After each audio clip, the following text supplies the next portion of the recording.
How much? That's been the big question on the minds of Nigerian media watchers for the last couple of weeks since the National Assembly began the process of amending the NBC Act and the Nigerian Press Council Act. So that's what we're going to be talking about for the rest of the hour. It brings us to our big hard fact. The Nigerian Union of Journalists, Nigerian Guild of and the Newspaper Proprietors Association of Nigeria have all condemned the proposed amendment to the Nigerian Press Council Act. So that means that every stakeholder organization in the newspaper business has condemned the proposed amendments. In fact, we've heard them say that they were not consulted on it. And since since we say that you cannot cut a man's hair in his absence, we want to hear from the press about their thoughts on these bills. My first guest is the director at the Center for Media Law and Advocacy, Richard Akinola. I hope he can join us eventually via Skype. We're expecting him. But we already have on Skype with us our second guest. He's a director, International Press Center, Lanre Arogundade. Thank you so much for joining us, sir. Welcome. Thank you very much for having me. I hope you can hear me clearly. Very clearly, yes. Thank you very much. All right. Lagos, we also want Or to hear rather, from having you. me again. Yes, again, yes. Lagos, we want to hear from you as well. Women, call us on 01465 7190, and men, call us on 0700 993 993 993.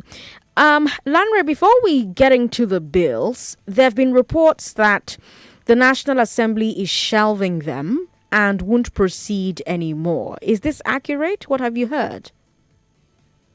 Well, I don't think that is accurate. What I heard from the chair of the House Committee on Information and the sponsor of the bill, that was on Channels Television a couple of days ago, was that he was suspending the bill. That was what he said. He said since people have said there are issues that need to have more dialogue with stakeholders, the bill was being suspended. So that means that the bill is still in the National Assembly. It's just that the consideration is under suspension. You know, by parliamentary procedure, after the first and second readings, you have the public hearing by the relevant committee to take inputs from stakeholders, and then the committee will look at the draft of the bill again, put everything together, and then retable the bill before the House. That is the third reading. That is the stage where there will be adoption, which is usually clause by clause. So technically speaking, the bill is still before the National Assembly. It's just that the process of consideration is on suspension. Lagos, if you just tuned in, let me remind you that we're streaming live on Facebook and YouTube. Facebook is Nigeria Info 99.3, YouTube Nigeria Info FM. What that means is you can watch this interview live on Facebook and YouTube. Lanre is joining us via Skype. Lanre, I want us to talk about the latest advice or directive from the NBC to radio stations and TV channels. We've been asked or told to be even more circumspect about how we report the security situation. Specifically, for example, we shouldn't broadcast the names or identities of kidnap and banditry victims. What's your assessment of this? Well, I do not think it's a very helpful directive, and the National Broadcasting Commission, it's becoming rather notorious about this. Now, in conflict-sensitive journalism, we actually advise that newspapers, the media as a whole, should report conflicts with some discretion. It's not every time that you report the identity of victims. It's not every time that you do all that. So that is at the level of discretion. And in any case, when we have a situation where the families of a kidnapped victim come forward to say that our relative has been kidnapped and we need to publish this, you can't come around and say the media should not publish that kind of information, because at this stage we're looking at what exactly is in the public interest.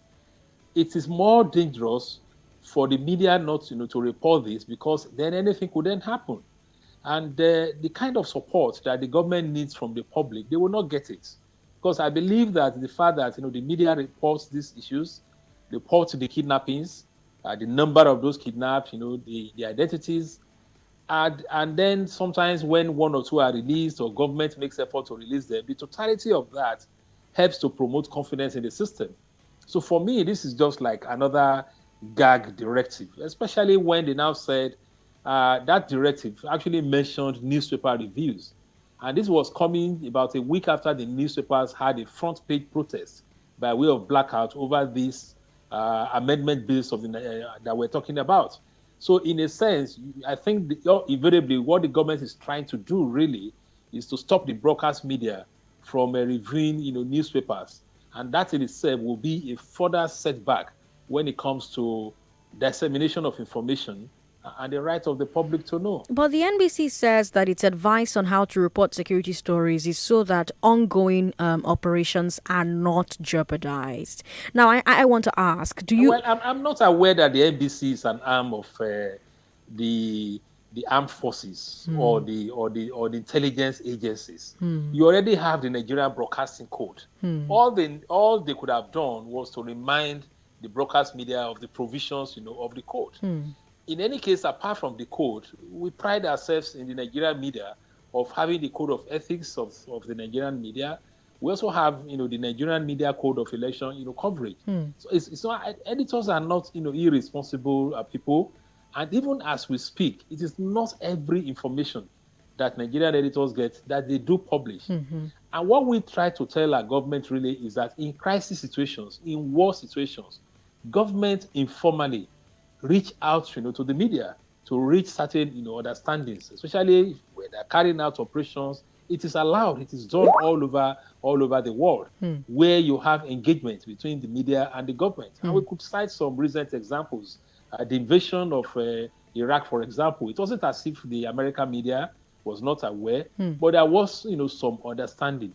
So this attitude of not seeing the media, as partners, but seeing the media as enemy, I feel is what is propelling, all this, that we feel that everything that has to be done by order from above.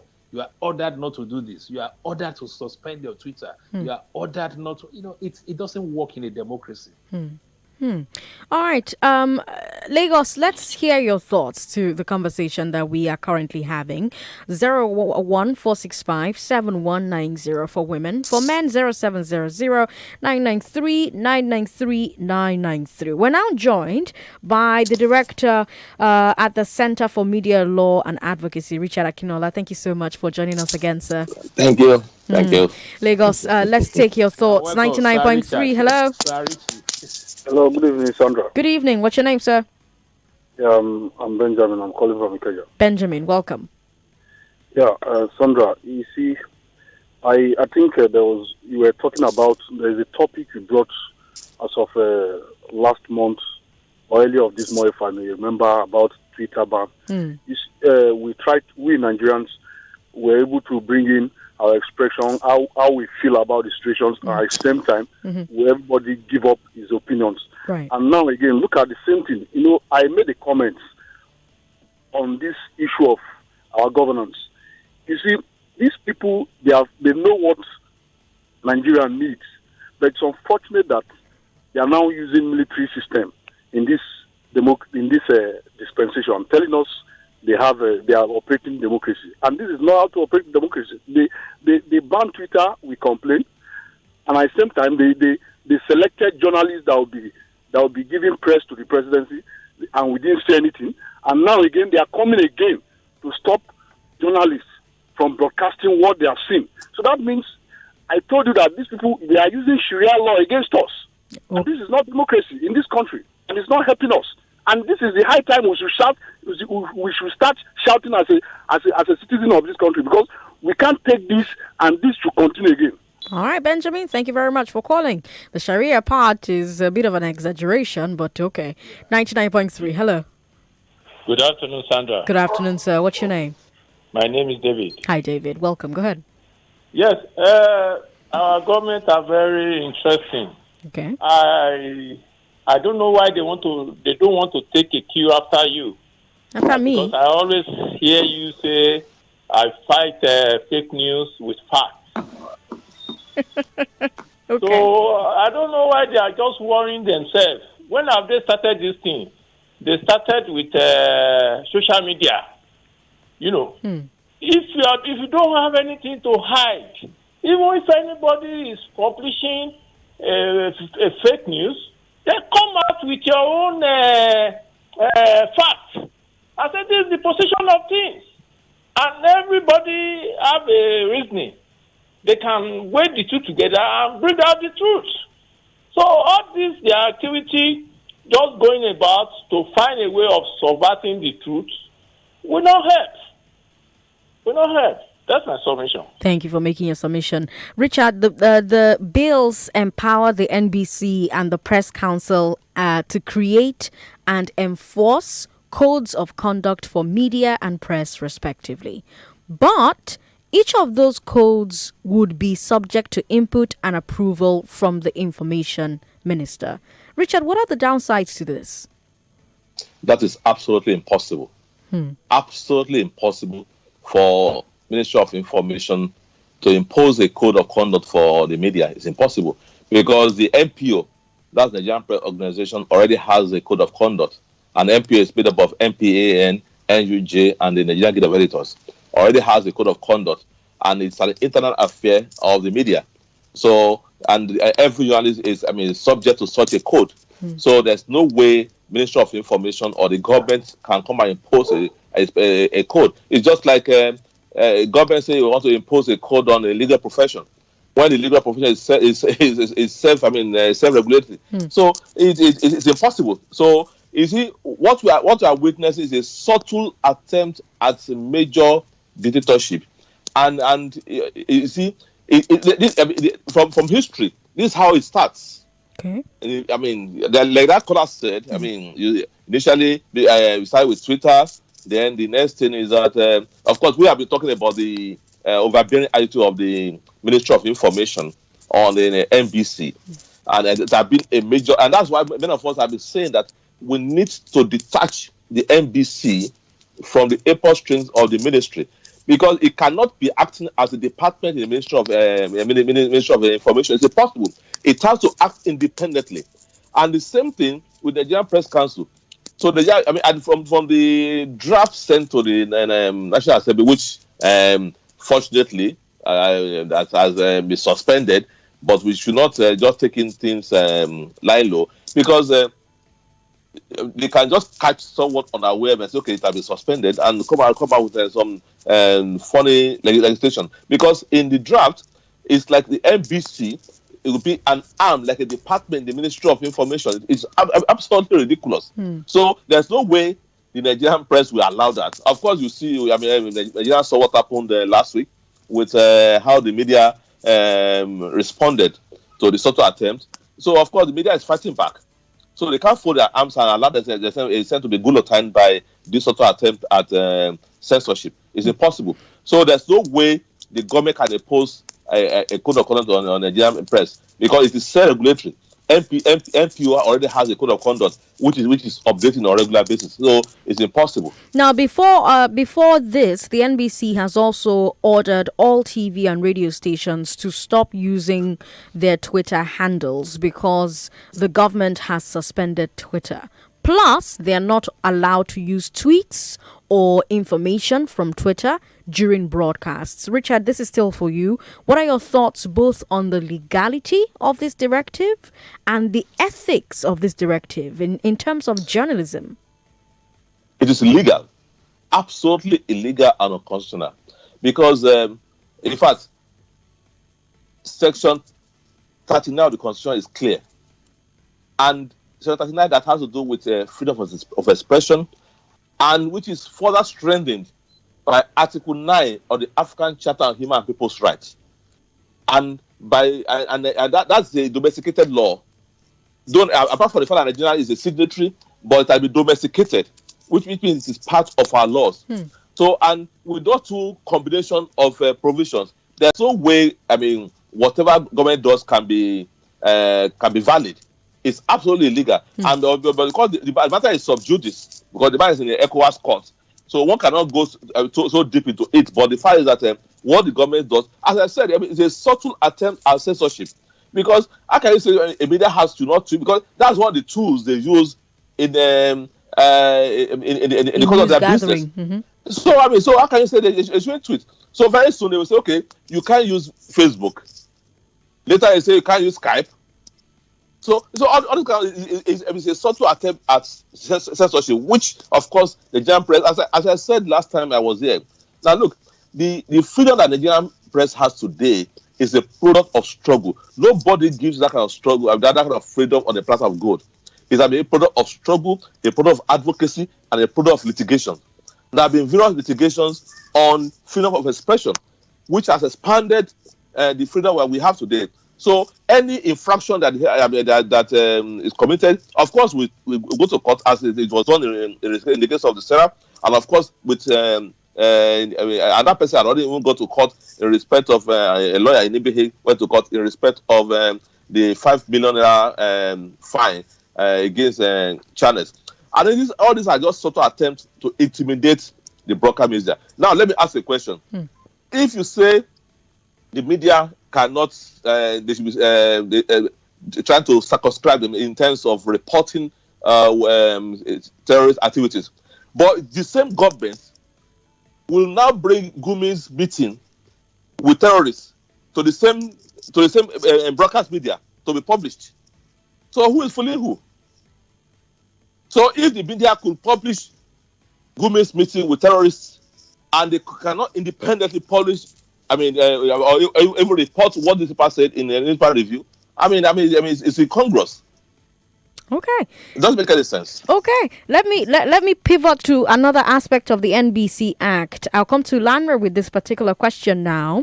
This proposed NBC Act amendment would require online broadcasters and over-the-top TV services to apply to the NBC for licenses. How enforceable is this, Lanra? Do you think it would help or harm the industry? Richard is laughing, but I want to hear Lanra's thoughts. Well, I mean, quite frankly, it's what cannot help but laugh, but we're actually dealing with a very tragic situation. Okay. You know, it is said that history repeats itself usually in two ways. First, as a farce, then secondly, as a tragedy. Okay. I think we're having a repeat of both with what is happening under this government. Okay. On the one hand, you have a kind of farce. On the other one, you have a tragedy. Now, when you are talking of over-the-top, broadcasters, we are talking of, using, channels, like YouTube, or doing, live something on Facebook. So at the end of the day, the whole attempt is just to curtail, that freedom of expression space by this government. That is just what they are doing. So all this idea that Twitter must come and register in Nigeria, and a lot of people, you have people who are even supporting it and say, oh yeah, Twitter is making money. Why should they not register here? I don't understand. We have, let's just look at some other form of businesses, because people sometimes forget that media is business. You have aviation business, for example. Is KLM registered in Nigeria? Is Air France registered here? Is United Airlines registered in Nigeria? They're not registered, but they operate, they do business with Nigerians. Virgin Atlantic carries thousands of passengers every week. Now, there are international rules and regulations under which businesses operate, and there are various requirements, the tax you have to pay, and all those things that you need to do. So these are well-established practices when it comes to international law. But when it comes to media, they want to make this exception, and I just wonder where are we really going? Because like Richard has aptly captured it, we might wake up one day, and government will say for one reason or the other, there should be information, blackout. Shut down the internet, shut down every space, and the only information we have is information that comes from government. That is not the way to build democracy. That is not the way to grow the society, because information remains the oxygen of democracy. When you tamper with that, you are tampering with the soul of democracy in any society, and that cannot be acceptable. You see, if you look at the newspapers protests, I like what they put on their front page. They talked about press freedom, but they also talked about the right of the people to know. And that is the basis of the existence of the press in all societies, that citizens have the right to know. I've been going through some of the chat responses or chat column as this program is progressing, and somebody has commented on your Facebook page, your live page, that his mother or grandmother in the village gets information through the newspaper headlines. It is what people look onto because it provides a lot of information. Regular newspaper headlines, people get briefs, they take their decision on things that happen. When you do this, you are just kind of gagging not just the press, but you are gagging the society itself. So that aspect of the NBC code that you mentioned is also not acceptable, because we're talking of a National Broadcasting Commission. In any case, one of the fundamental challenges that we have, and like Richard said, is the fact that these bodies are not independent. And so as we are fighting these obnoxious provisions in this act, we are at the same time also fighting for independence of these bodies. Because if they were to be independent, they would not be doing all this government bidding all the time. And so that is the problem that we have. So those provisions are also not acceptable. Another controversial aspect of this amendment is the so-called Digital Access Fund. Basically, money from free to air services is supposed to enter this fund and be used to improve digital broadcasting in Nigeria. But I find the sharing formula interesting, and that's what's gotten most people talking, to be honest. NBC gets 40%. NTA and FRCN each get 10%, while every other radio and TV station in Nigeria shares the remaining 40%. So that's every state-owned station and every private station. I'm curious what your thoughts on that particular provision, your thoughts are on that particular provision, but I'm going to take those thoughts after the break. In the meantime, Lagos, let's take your calls. We'll take one call and then go on a very quick break and come back and keep talking to Lanre and Richard. You're listening to Hard Facts on 99.3 Nigeria Info 0700-993-993. It's currently 5:25. Women, call us on 01465-7190. You can also send a message to WhatsApp. WhatsApp is 080-959-75805. Hello, thank you for calling us. Yeah, good afternoon, ma'am. Good afternoon. What's your name, sir? Yeah, my name is Ruben from Yaba. Hi, Ruben. Yeah, I like the two guys you brought into the studio. Okay. It's been nice hearing from them. Okay. But you should also know that the government is trying to cantonize Nigeria, okay? They want to make Nigeria a praise country where we'll be praising only the government, cannot even condemn. They want to Chinanize our country. That's what I'm suspecting, because they have banned they took our Twitter away from us. They are finding radio stations for nothing that they have done nothing. They are just going everywhere, constituting nuisance, executive rascality. It's like putting padlock. See, what Nigerians will not appreciate, don't worry, that time will come where you will not even be able to speak out. This press freedom that we are enjoying is what is keeping democracy, is what is keeping our democracy. Once it's gone, then we are finished. We have become a communist state. Thank you very much, ma'am. Thank you, Ruben, for calling. Yomi Williams on WhatsApp says it's a known fact that insecurity is the major challenge that this country is bedeviled with. The rate at which this administration is going about clamping down electronic, print and social media is scary and is draconian. The Minister of Information is overbearing. We are taking notes. Yomi Williams, thank you very much. Let's take that break, Lagos. We'll be right back.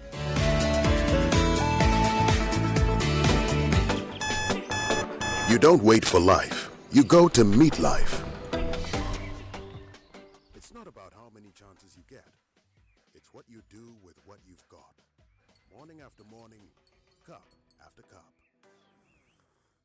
Start strong, finish strong with the stimulating aroma and rich, creamy taste of Nescafe 3-in-1. It all starts with a Nescafe. Hello, good afternoon. How may I help you, please? Yes, I would like to buy data to watch plenty videos. You know now, music, sports, in short, everything on YouTube. What is your budget, sir? As low as possible. Well, how does 50 naira for an hour sound? 50 naira for 1 hour? Ha! Talk true! Yes, with Glow YouTube plan, you can stream all your favorite YouTube videos for as low as 50 naira. Hey, what do I do?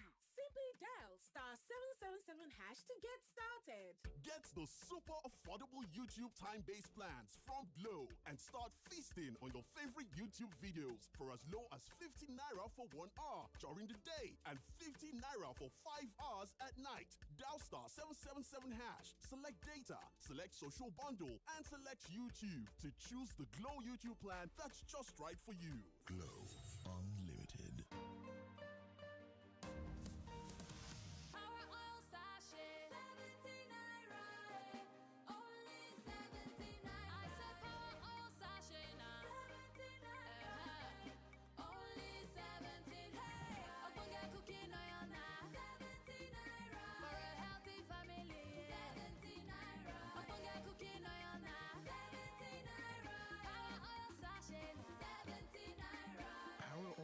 For a healthy family.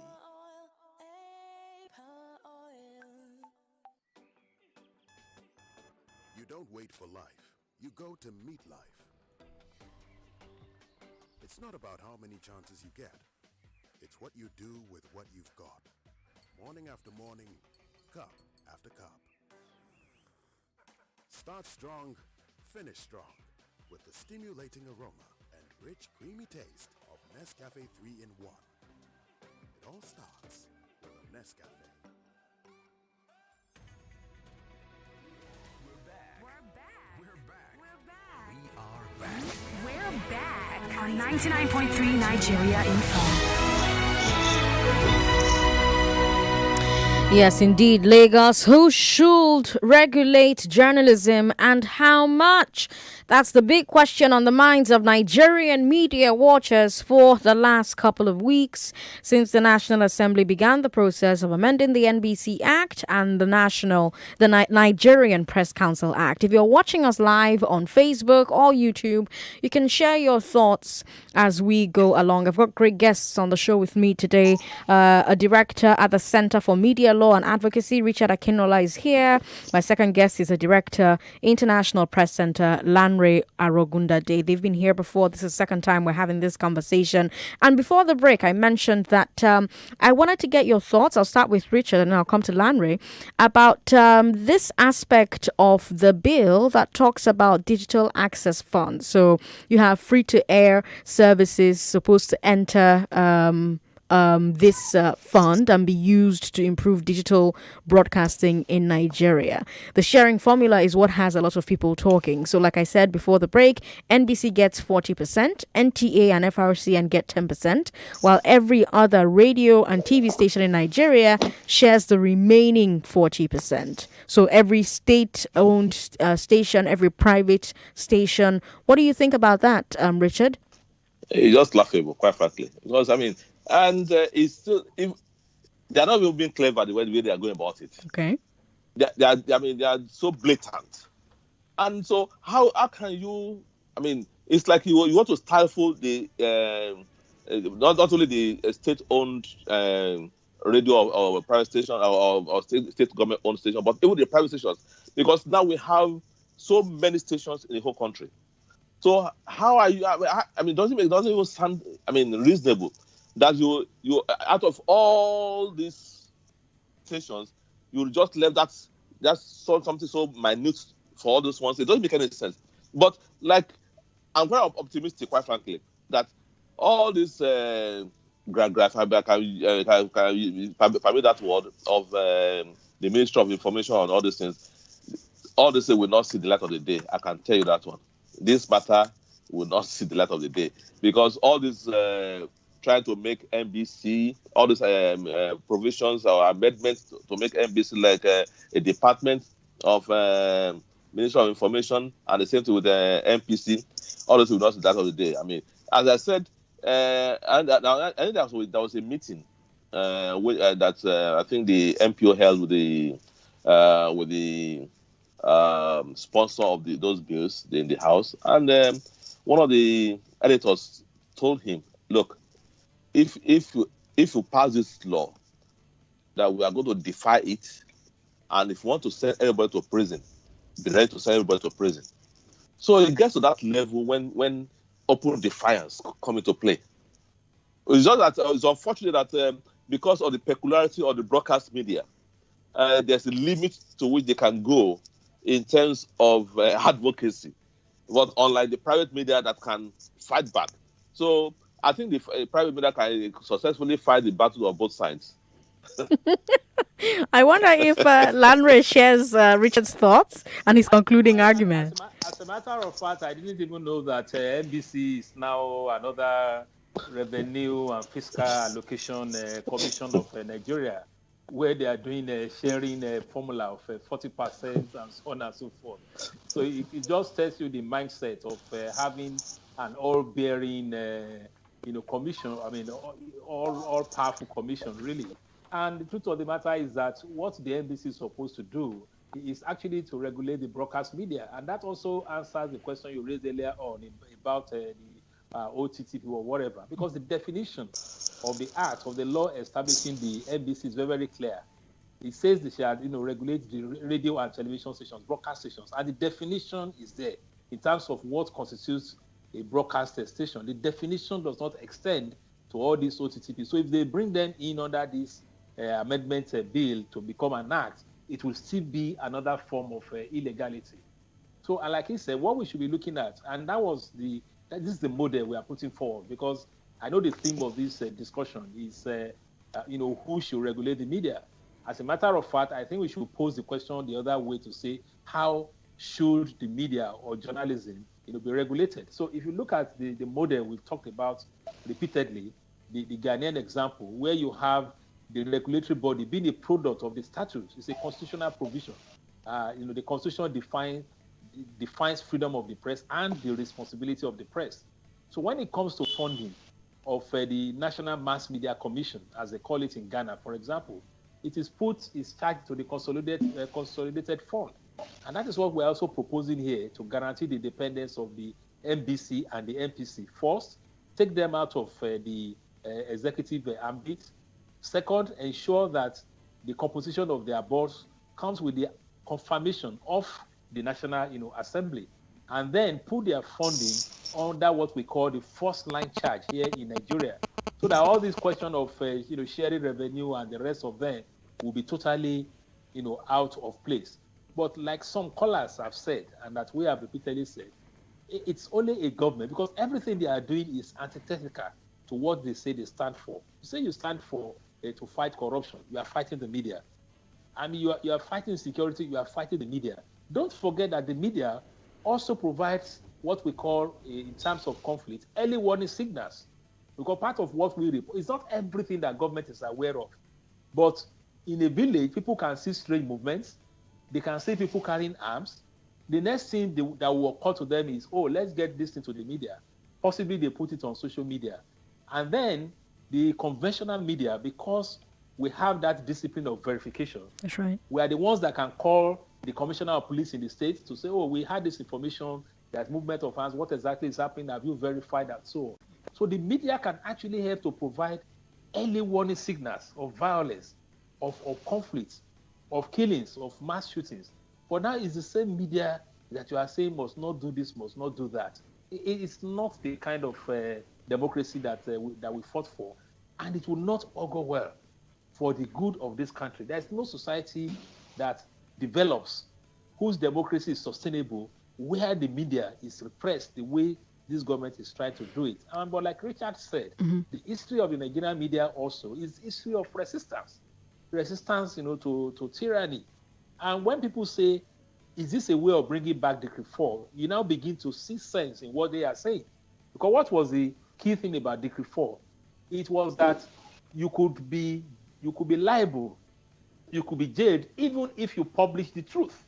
That was the other thing about Decree 4. I'm glad you brought that up, because I'm glad you brought that up. If you publish information about government and that information was not approved, then you will be liable. That is what we're having now. So they are now saying It's only if you now go ahead and you are even publishing the truth about conflict, about insurgency, but because government has said don't do it, then you can be liable. That is strict reform. The bill also seeks to give the council power to punish a newspaper and or a journalist for publishing information that is proven after the fact to be false. The punishment is 5 million naira or 2 years in prison for the journalist and a payment of 2 million naira compensation to victim. Now for the publishing house, it's a 10 million naira fine and closure for 1 year and 20 million naira compensation. I want to get your thoughts about the extent of the penalties and the right of the MPC to assess those penalties. I'll start with Lanre and then I'll come to Richard. I'm sure you will come here, really. So you could see how draconian those provisions are. Now, we're talking of business, and that's why I'm saying that everything they are doing is antithetical to what they say they stand for. This government, they all want to create employment, but you are introducing a law that can close a newspaper for 1 year, send all the workers into the unemployment market, not just journalists. Don't forget that it's not only journalists that work in media houses. That's right. Non-journalists work there, artisans work there, drivers work there. We have sick bays, nurses work there, doctors work there. It's just amazing how these people cannot just think through their actions. But what is even striking in that really is not even those fines. Is that they are going to have the power to impose those fines without even recourse to the law. That is in itself is a problem, because that's what we're saying, that if a media house commits or allegedly commits a breach that will lead to such hefty fines, including closure, before you can do that, why don't you go to court so that the media organization can defend itself? And there was a particular case we cited in our petition, and I will look for it. I think in the case of is it Noziel versus I will mention it just now, where the Court of Appeal held that regulatory bodies cannot impose fines, that it is the responsibility of the law courts. So that is what we are saying, that all the things they are doing is illegal. It's already there.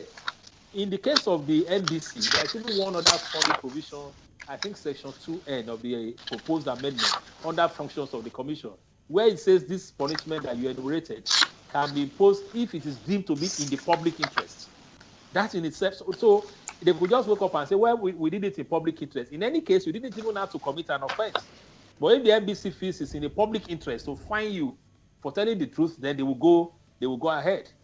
And public interest, what is the public interest? Who defines it? Is it the NBC, which is just a commission, not an elected body? Nobody elects them. We're just talking of appointment. You now have a law that gives them that weighty responsibility to define. I think that there's a need really to really have a rethink, and there's also a need for some elements in this government to talk to themselves and say, look, we're going too far.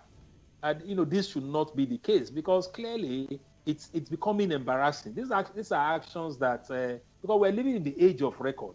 Everything we're doing is just like this program we're having is being recorded. If tomorrow I'm in government and start doing otherwise, people will bring back all these things and play it and say, but some time ago you were saying all this. So let them play back their own tapes of what they had said before, of the kind of complaints that they made before we had this democracy. We are not personalizing things. Like I keep saying, we are not enemies of the government, but we are friends of the people.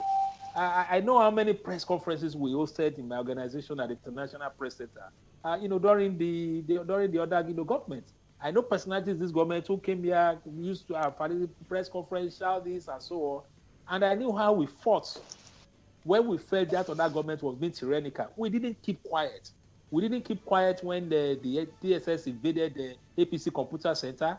We didn't keep quiet when they were, trying to run down the opposition. So what we're doing, we're just doing our historical responsibility. Richard, do you agree with Lanre? See us as enemies, but of course, precisely. Because in fact, before I go to talk in terms of the provisions in that NBC Act, something just occurred to me. Okay. This new directive to broadcast stations. Mm-hmm.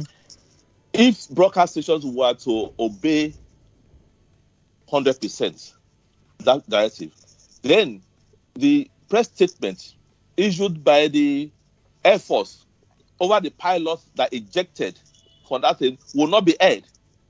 Then nobody will talk about it. So it's a two-edged sword. So when you stop them from reporting, terrorist activities, that's part of it. That Air Force plane was attacked. If I issue a statement myself, I admitted that the Air Force plane was attacked by bandits and the pilot ejected, and you celebrated the safety of the pilot. So how do you expect the same broadcast stations to effectively use this kind of material that the NBC had warned them not to use? It doesn't make any sense. So going back to the issue of those obnoxious provisions that in that NBC thing, it's just like a rehash of the Newspaper Registration Decree 43 of 1993, Babangida's Decree 43, when Uche Chukwumerije was the Minister of Information. And the same provisions of jailing journalists, before you can register, you pay 250,000 naira, and all manner of obnoxious and silly conditions. So all these things, it's like they just lifted from that obnoxious Decree 43 and just imported it into this amendment bill. Proposed amendment bill. For the press so it council. doesn't make any sense. And that if we fought that time to the standstill and for Babangida, I went to court on that issue to Babangida to court, and we won. So if we did that under a military government, so how can a democratic government, expect to succeed in that regard? It doesn't make any sense. So I'm not looking at them. Let them, they start all this all over again. We continue the fight. So all these things we are talking about in terms of regulation. In 2009, we all of us sat down to draft a press council bill. The Nigerian Press Organization, the Ministry of Information was there. What's it called? Department of Masscom was represented by Professor Akifele. That committee was chaired by Prince Solomon of blessed memory. And we came out with a fresh draft for Nigerian Press Council, which we submitted to the National Assembly. Then Jerry Ghana was the Minister of Information. Nothing has been done. So it's not as if the media is running away from regulation. We drafted it that, okay, we need an NPC that will be that we have majority of journalists. And if we are going to send any journalist from Ministry of Information, it has to be a party journalist. And of course, the issue of confirmation of the executive secretary, we go to National Assembly. Not that a minister will just sit down somewhere and appoint someone. You go to National Assembly, just like the case of NCC. Because I'm NCC, but you have to go to National Assembly. So these are for checks and balances. So all these things we agreed. But even internally, I recall that in 1990, I was the chairman of the Ethics Committee of the Lagos State NUJ. And it was in the NUJ Constitution in terms of disciplinary measures to deal with unethical practices. I was the chairman as far back as 1990, and we dealt with some of these issues. So it's not as if the media is running away from internal regulation. Yes, we are for it, but not the one imposed by the government. Because for the amendment even proposed by the government, majority, the board can sit without the representative of NUG and the Guild of Editors, because it proposed majority of members from the government side. I would say no, it's not possible. You can't. It's like a government just sit down or not to just call anybody and try someone. So it's not as if the media is running away from regulation. The media is for regulation, but one internal regulation. And if you are going to subject ourselves to this Nigerian Press Council, don't forget that even when Prince Solomon was the Minister of Information, the battle had been on. Then he came with the Media Council Bill. We opposed it. I'm talking about when he was a minister under Babangida. We opposed it, and the thing was solved. Then, of course, up to the time of Salami Abubakar, that came with some funny amendments, and the newspaper proprietors went to court, and the matter is currently in the Supreme Court. At the court of first hearing, 17 items were struck out by the High Court. So, but the matter is at the Supreme Court. So, why can't we wait? Let's see how far the Supreme Court will go, and let the Supreme Court decide one way or the other, and know where we are.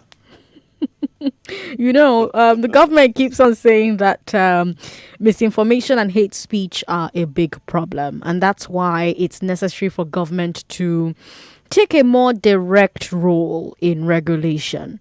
Um, you disagree? So tell me and tell Lagos, Lanre, what measures the press itself have in place to filter out misinformation and not to let itself become a tool for hate speech and incitement. You've already mentioned that when a story breaks somewhere, when people report something somewhere, some of the things that the press does is get in touch with the security agents in that state to try and confirm. What are other things that the press does to regulate itself, right? To filter out misinformation, to not allow itself become a tool for hate speech or incitement. But before you answer, let me remind you, Lagos, if you just tuned into the show, you're listening to Hard Facts on 99.3 Nigeria Info. I'm Sandra Ezekwesili, and I have on the show with me today a director, International Press Center, Lanre Arogundade, on the show. We also have director at the Center for Media Law and Advocacy, Richard Akinola, and they're both talking to me about who should regulate journalism, how much should that regulation look like, how should it look like, who should do it, how should it be done. These are the questions that we are addressing at the moment, and that's because the National Assembly began the process of amending the NBC Act and the Nigerian Press Council Act. Lanre.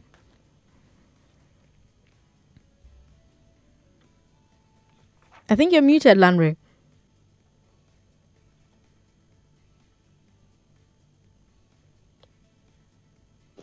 Aha, we can hear you now. Oh, can you hear me now? Okay, Yes. thank you. Okay, all right. So, well, it's I think the media has a responsibility. Richard has given you an example of how the media could regulate itself. And this is one of the challenges that we're throwing at our colleagues currently in the leadership of the Nigerian Union of Journalists. We need to revive the Ethics Committee of the NUJ and make it a strong institution. We also need to revive the Ethics Committee of the Guild of Editors. And I'm sure as we speak, the Nigerian Press Organization, comprising the Guild, the NUJ, and the Proprietors, and are trying to, come up with some, frameworks for, self-regulation that will be much, stronger. I've also mentioned an example of what the media should be doing, and that was with respect to the 2019 elections, when over 200 media organizations came together and endorsed a Nigerian Media Code of Election coverage that talked about the need to, report with discretion, ensure discipline of verification, fact checking. As we speak, individual media houses also have this. Newspapers publish on their back pages or wherever that they go with they abide with the code of truthfulness and so on. Now, when you now say what can the media do to stop spread of misinformation, you see, you can't be holding the media responsible for what it does not that it does not bring into bear in the first instance. Most of this misinformation or fake news operate in the realm of the social media or hate speech. And the service providers in that industry are doing some things about it. This was even what led us to this problem. The perception that the speech made by the president or the comment he made in reaction to, was like a threat of genocide when he spoke about using the language that people understand. That was why Twitter took it away. So all these Twitter, Facebook, they already have, technologies they use to isolate some messages, to dictate some words and say this will not happen. And that was what we told government. Work more with these people. Look at them. What are those things that constitute hate speech? That is what they do in all, societies. As we speak, I think about 3 days or 2 days ago, the American president was complaining about the latest, wave of COVID-19 in America, and saying that the social media was probably responsible because of spread of information about people just feeling that, it was all over, people were safe. But they have not said, because of that, Twitter or Facebook will be suspended in America. They're having dialogue with all these things. That is what we need to do. And I always say something. Everybody says, what do we do about media when they publish fake news? What do we do about government when they publish fake news? You see, that is just the truth. I mean, they sometimes too, sometimes you see, I hope you saw the video the other time of somebody, a road that was supposed to have been constructed in a place, and somebody just went there and started picking, and the whole thing was just, falling into places. That is false information. That is deceit. what do we do? I recall during the 2019 elections, because we monitored media coverage of elections, and at least we monitored about 12 newspapers then, and of course other broadcasts. During the last election, you didn't really have the media element of hate speech in our reporting of the elections. But we had spokespersons or media propagandists of the big parties, the PDP and the APC there, sending false videos to give the impression that they had large crowds at their rallies. I'm not saying that the candidates sent them. Maybe they just felt that let us help our principal.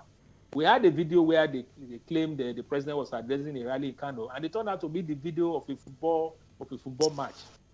Another one by the PDP showed article somewhere, it was a different thing. So what do we do now when these people also engage in fake? So I don't begin to because you see the perception is that media is already guilty, because the way they speak is as if well, there's fake news, so we have to do something. So we have already proved we are presumed guilty when we're supposed to be proved innocent. So the guilt is already established in their minds. They're just looking for ways to punish us for the guilt we're supposed to have been, for the offense we are supposed to have committed, even when there's no proof of that. I'm not saying that everything in the media is correct, but the truth of the matter is that if you publish a wrong information by mistake, currently you can publish a rejoinder. You can even apologize. If you still feel not satisfied, you could go to court and claim that you have been defamed or you have been libeled, and then the matter can go to the law court. My worry is that these acts, the way they are being amended, would in fact house the jurisdiction of the courts, and that is not what we are did for us in a democracy. So the case I was trying to recall the other time mentioned, just to be clear on that, has to do with a case between an organization called NOSDRA. NOSDRA is a form of regulatory. It's a regulator, yeah. Okay. Yeah, it's a regulator. National Oil Spill Detection and Response Agency. All right. It's a regulator in that case, and they imposed hefty fines on Mobil. So that case, went to court, and it went to the appeal court. So what we are talking about is the principle established by the Court of Appeal in that case between NOSDRA and Mobil Producing Nigeria Unlimited. And this matter was decided in 2018, where the Court of Appeal, and this is a case that people can check, held that, and I'm quoting the Court of Appeal now, the imposition of fines by NOSDRA was contrary to its powers on the basis that penalties or fines are imposed as punishment for an offense or violation of the law, and the power as well as competence to establish that an offense has been committed belongs to the courts and not a regulatory agency. Gentlemen, let's leave it at that. Let's leave it at that. We need to take a quick commercial break. We'll take a quick commercial break and then come back and wrap up. It's great conversation. You're listening to Hard Facts Lagos. Don't go away. Work, even if your SIM is inactive. Now you can really rest easy and never worry about any of that, because Glow Always On will keep your phone number for you. Just dial *777# and select Always On to subscribe. Need money? Rent money. Need money? Rent money. Need money? Rent money. Visit rentmoney.com or call 0700 5500. Need money? Rent money. Need money? Rent money. Need money? Rent money. Need money? Rent money. Visit rentmoney.com or call 0700 5500. Need money? Rent money. Some people have that special phone number. Sometimes it's the first number you ever had, or that number that rhymes with your birthday, or the number that your first girlfriend, Titi, gifted you. Now, imagine having that number taken away from you and giving to someone else, all because your line was inactive. Oh no. Oh my, such painful stuff. But guess what?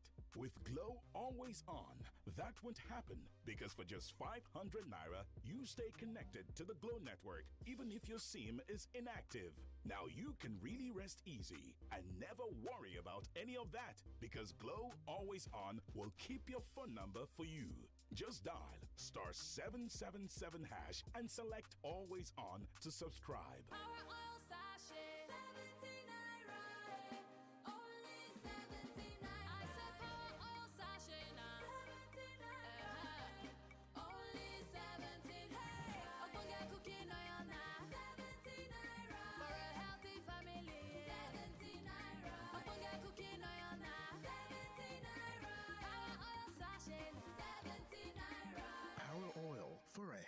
family. Good life, magic. Oh, I can't believe this is what we want to do. Glucose gives me energy, it keeps me going all day. Mama magic. Good life magic. Yummy, yummy magic. My friend, vitamin C helps boost immunity. Keeps me healthy and my mommy worry-free. Mama Filled with goodness of vitamin C. Good Life Magic. Taste the magic of good life. You get money for account. You want take smart thing inside. Just do cardless withdrawal with any Momo agent. Oga, madam, where is your card? I don't forget them for house. You fit do cardless withdrawal with any Momo agent. Anytime you need the money, but your card is there for yonder. Just go do cardless withdrawal with any Momo agent. Cardless withdrawal with Momo agent. With Momo agent. No card or withdraw with Momo agent. With any Momo agent. Now you fit withdraw money even if you not hold your card for any Momo agents where they near you. Just dial *223# to take touchlight the Momo agent where they near your domot. Momo agent. Safe, fast, no wahala.